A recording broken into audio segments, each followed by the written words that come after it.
Hi, my friends. Today I want to present you a new story. Enjoy watching it.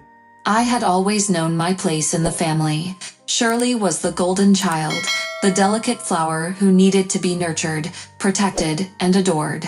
I, on the other hand, was the responsible one, the reliable daughter who didn't demand attention, who got good grades without being asked, who cleaned up after everyone without complaint.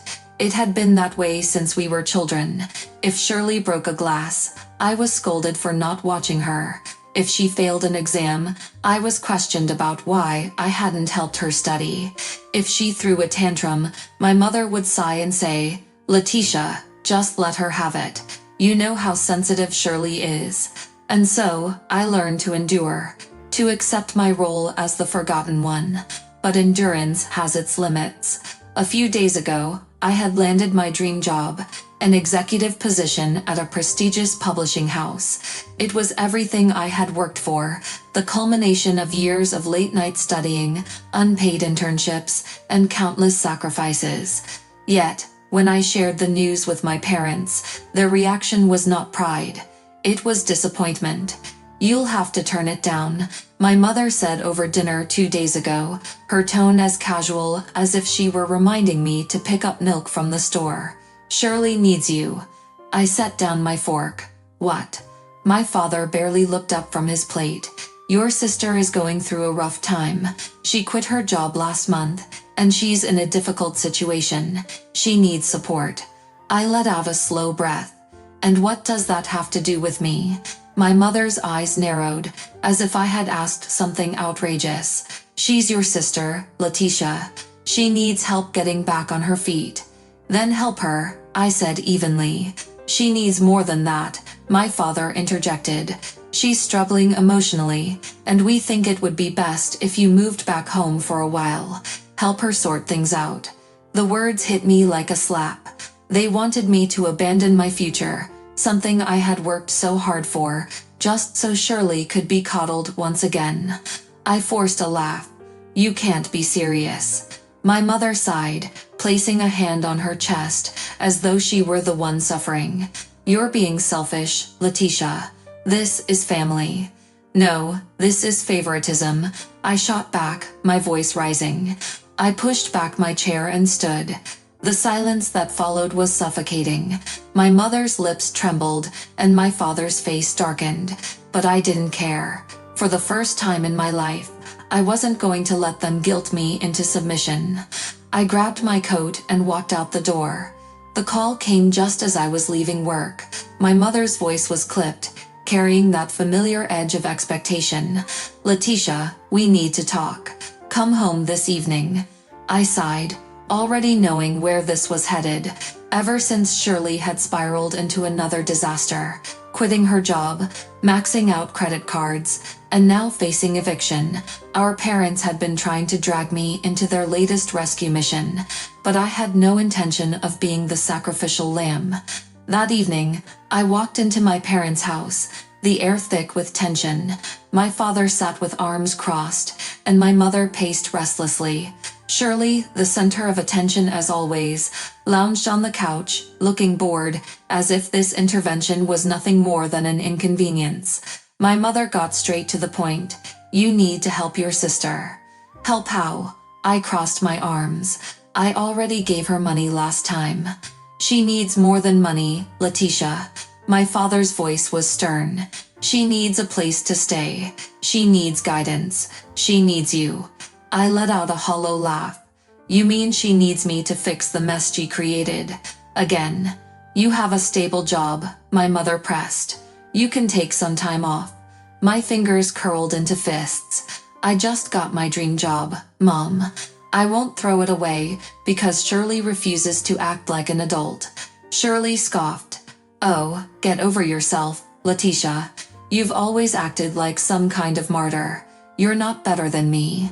"No, but I actually take responsibility for my choices. Something you should try sometime." "Enough." My father's voice boomed.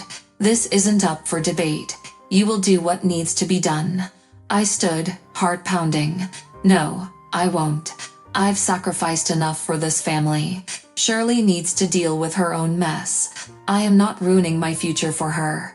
My mother's eyes filled with tears. If you walk away from this, you'll regret it. I swallowed the lump in my throat, forcing myself to stay firm. No. The only thing I'd regret is letting you manipulate me into thinking my life matters less than hers. Without waiting for a response, I turned and walked out, leaving behind their stunned faces.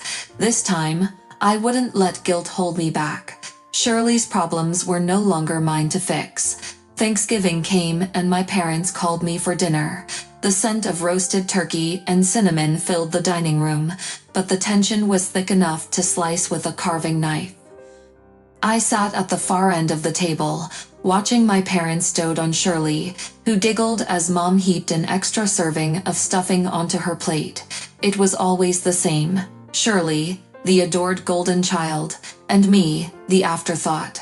I clenched my fork, my heart pounding. No more. Raising my glass, I tapped it lightly. I'd like to say something. The chatter died. All eyes turned to me. I took a steady breath.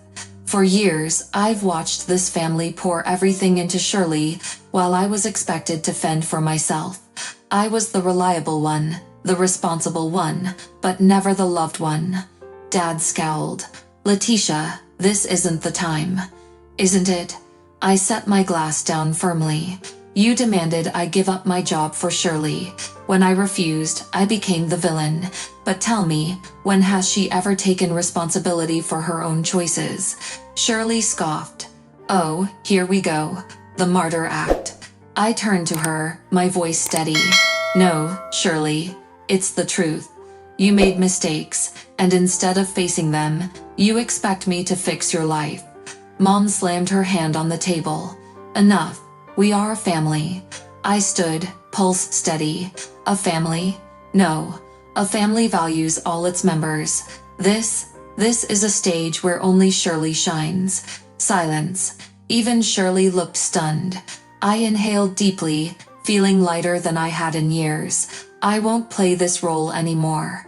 Without another word, I grabbed my coat and walked out, leaving behind the stunned faces, the untouched pie, and a lifetime of resentment. The cold night air stung my face as I stepped outside, my heart still hammering from the confrontation. My parents' house, the place that had suffocated me for years, was now just a backdrop to my escape. My breath came in sharp bursts, but I felt something unfamiliar, relief. When I moved away from home a little, my phone buzzed. Mom. I ignored it. Then another call. Dad. I clenched my jaw. A message popped up from Shirley, running away like always, pathetic. I exhaled sharply and blocked her number. A familiar voice cut through the quiet. Letitia. I turned. My cousin Daniel stood near his car, concern in his eyes. That was intense. I let out a humorless laugh. It was overdue. He hesitated. Where are you going? I swallowed. I will go to celebrate Thanksgiving, where I am really welcome, to my friend Elizabeth. Daniel nodded. Let me give you a ride. As I slid into my car, a weight lifted. I wasn't just leaving Thanksgiving dinner. I was leaving behind the version of me they had created. I was finally breaking free. Days passed in uneasy silence after Thanksgiving. I knew the storm wasn't over. My parents had spent their entire lives defending Shirley, and the weight of their denial wouldn't disappear overnight. But I didn't expect the call I received late one evening. It was Mom. Her voice, usually so firm and commanding, was shaky. Letitia, Shirley is gone. She stole $5,000 from the emergency stash and ran off with some friend to another state.